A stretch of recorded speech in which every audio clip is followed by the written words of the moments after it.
இன்னைக்கு கடவுள் உங்களையும் என்னையும் பார்த்து சொல்லுகிறார், now you will see what I am going to do. இப்போ பார்க்க போறப்பார். இதுவரைக்கும் நீ பொறுமையா இருந்த, கர்த்தருக்கு காத்திருக்கிறவர்கள் கழுகு போல பலனடைந்து உயர எழும்புவார்கள். அவர்கள் ஓடினாலும் இளைப்படையார்கள், நடந்தாலும் சோர்ந்து போவார்கள். கிறிஸ்துவுக்குள் மிகவும் பிரியமானவர்களே, மோசே கடவுள் சொன்ன எல்லா காரியத்தையும் செய்கிறாரு, கீழ்ப்படிந்திருக்கிறாரு. ஆனாலும் நடக்க வேண்டிய காரியங்கள் நடக்காம போகும்போது சோர்ந்து போய் விடுகின்றார். அப்போ மோசே என்ன செய்கிறார் என்றால், 5வது அதிகாரம் 22, 23 வசனத்திலே, அப்பொழுது மோசே கர்த்தரிடத்தில் திரும்பி போய், ஆண்டவரே, இந்த ஜனங்களுக்கு தீங்கு வர பண்ணின என்ன? ஏன் என்னை அனுப்பினீர்? கேள்வி கேட்கிறார். கடவுளே, நீங்க என்ன போ சொன்னீங்க, நான் உங்க கூட இருப்பேன், நீங்க இதெல்லாம் சொன்ன பிறகு நானும் செஞ்சேன். ஆனாலும் என் மக்களுக்கு நீங்க லிபரேட் பண்ணுவீங்கன்னு நினைச்சேன், விடுதலை பண்ணுவீங்கன்னு நினைச்சேன். ஆனா இன்னும் மேல மேல தீங்கு வருதே. சில நேரங்கள்ல நம்முடைய வாழ்க்கையில கூட, ஆண்டவரே நீங்க சொன்னதெல்லாம் நான் செஞ்சேன், ஆனாலும் முன்ன இருந்ததை காட்டிலும் இப்ப பிரச்சனை அதிகமாக தானே போயிட்டு இருக்கு அப்படின்னு சொல்லி நம்ம சோர்ந்து போகிற நேரங்கள் இருக்கும்.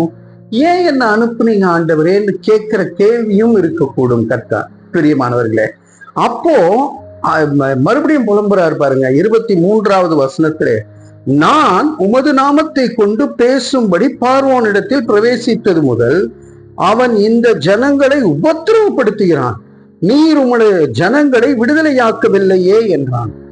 அவன் ரொம்ப உபத்திரவப்படுத்தான். ஏன் நீங்க சொன்ன மாதிரி விடுதலையாக்கவில்லையே என்று சொல்லி, நீங்க சொன்னது நடக்கலையே கர்த்தாவே.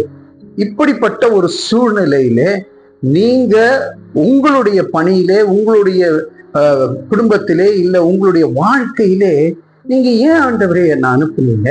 நீங்க சொன்னபடி நடக்கும் நான் நம்பி போனேனே, ஆனா எதுவுமே நடக்கல, முன்ன இருந்ததை காட்டிலும் பிரச்சனை அதிகமாயிடுச்சு என்று சொல்லி நாம சோர்ந்து போய் புலம்பிக் கொண்டு இது போல உட்கார்ந்து இருக்கும் போது, 6வது அதிகாரம் 1வது வசனத்துல ஒரு பெரிய வாக்குத்தத்தத்தை கொடுக்கிறார் பாருங்க. அப்பொழுது கர்த்தர் மோசேயை நோக்கி, நான் பார்வோனுக்கு செய்வதை இப்பொழுது காண்பாய். சொல்றார் பாருங்க, இப்பொழுது now you will see what I am going to do. இன்னைக்கு கடவுள் உங்களையும் என்னையும் பார்த்து சொல்லுகிறார், now you will see what I am going to do. இப்போ பார்க்க போறப்பார். இதுவரைக்கும் நீ பொறுமையா இருந்த, கர்த்தருக்கு காத்திருக்கிறவர்கள் கழுகு போல பலனடைந்து உயர எழும்புவார்கள். அவர்கள் ஓடினாலும் இளைப்படையார்கள், நடந்தாலும் சோர்ந்து போவார்கள். காத்திருந்தவர்கள் ஒருபோதும் வெட்கப்பட்டு போனதில்லை. ஒபீடியண்டா காத்திருந்த அவருக்கு சொல்றாரு, நான் பார்வோனுக்கு செய்வதை இப்பொழுது காண்பாய். பலத்த கையை கண்டு அவர்களை போக விட்டு, பலத்த கையை கண்டு அவர்களை தேசத்திலிருந்து துரத்தி விடுவான் என்று சொல்லி அங்க சொல்றாரு. 2 இடத்துல ஒரே வசனத்துல 2 முறை சொல்றார், பலத்த கை, பலத்த கை. ஆண்டவருடைய கை பலத்த கை, அது சோர்வடைந்த கை இல்லை.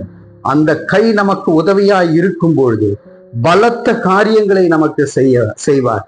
இப்பொழுது காண்பீர்கள். Now you will see what God will do it for you. பிரியமானவர்களே, சோர்ந்து போக வேண்டாம். ஏன் என்ன அனுப்புனீங்க ஆண்டவரே? முன்ன இருந்ததை காட்டிலும் பிரச்சனை அதிகமா இருக்கு. அப்படிப்பட்ட ஒரு நிலைமையில இந்த செய்தியை நாம கேட்டுக்கொண்டு இருப்போமே. ஆனால் நான் பார்வோனுக்கு செய்வதை இப்பொழுது நீ காண்பாய். பார்வோன் என்கின்ற உங்களுக்கு எதிராக நிற்கின்ற மலையாக இருக்கலாம், அது ஒரு சேலஞ்சா இருக்கலாம். ஆனா இப்பொழுது நீங்க காண்பீர்கள், பலத்த கை அதை செய்யும். தலைகளை தாட்டி தேவனை நோக்கி பார்ப்போம். அன்பின் பரலோக பிதாவே, உம்முடைய பலத்த கை எங்களுடைய வாழ்க்கையிலே கிரியை செய்ய எங்களை அர்ப்பணிக்கிறோம். இப்பொழுது நாங்கள் காண கிருபை செய்யும்படியாக இயேசுவின் மூலம் ஜெபித்து ஜெயத்தை பெற்றுக் கொள்ளுகிறோம். ஜீவனுள்ள நல்ல பிதாவே, ஆமேன், ஆமேன்.